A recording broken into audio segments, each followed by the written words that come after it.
મહારાણા પ્રતાપની જન્મ જયંતિ નિમિત્તે તેમની પ્રતિમાને પુષ્પાંજલિ અર્પણ કરવાના કાર્યક્રમનું આયોજન કરવામાં આવ્યું હતું।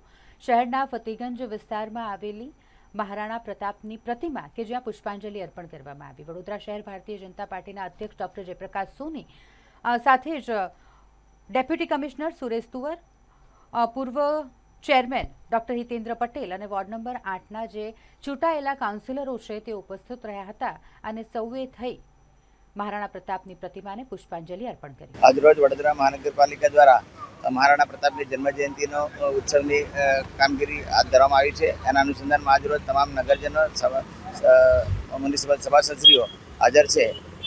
महाराणा प्रताप आपणा देशना एक शूरवीर योद्धा थई गया अने तेमणे पोताना स्वाभिमान माटे पोतानी अंजलि आपी दीधी। આપણે સૌ એમના જીવનમાંથી બોધપાઠ મેળવીએ અને આપણા જીવનને ધન્ય બનાવીએ। સમગ્ર વડોદરાવાસીઓને ફરીથી હું મહારાણા પ્રતાપની જન્મજયંતિ શુભકામના પાઠવું છું। ધન્યવાદ, થેન્ક યુ। આજે ભારતના મહાન પુરુષ એવા મહારાણા પ્રતાપજીની જન્મજયંતિ છે। આ જન્મજયંતિના દિવસે આપણે એમને શ્રદ્ધાપૂર્વક નમન કરીએ।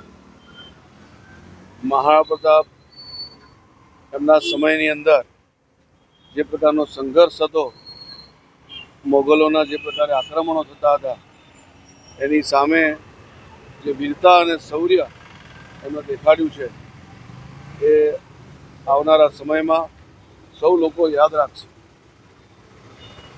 ભારતને જો મોગલોના આક્રમણથી કોઈ બચાવ્યું હોય તો એ રાજસ્થાનની ભૂમિમાં જન્મેલા મેવાડના મહારાજા મહારાણા પ્રતાપસિંહ દ્વારા છે। એમનું શૌર્ય, એમનું તો શૌર્ય હતું એમના જે અશ્વ હતો ચેતક, એમનું પણ શૌર્ય અદ્ભુત હતું। હલ્દી ઘાટીનું યુદ્ધ, આપણે જ્યારે પણ એ હલ્દી ઘાટી પર જઈએ છીએ આજે પણ એ દ્રશ્યો આપણી સામે આવે છે કે કેવા પ્રકારનું યુદ્ધ થયું છે।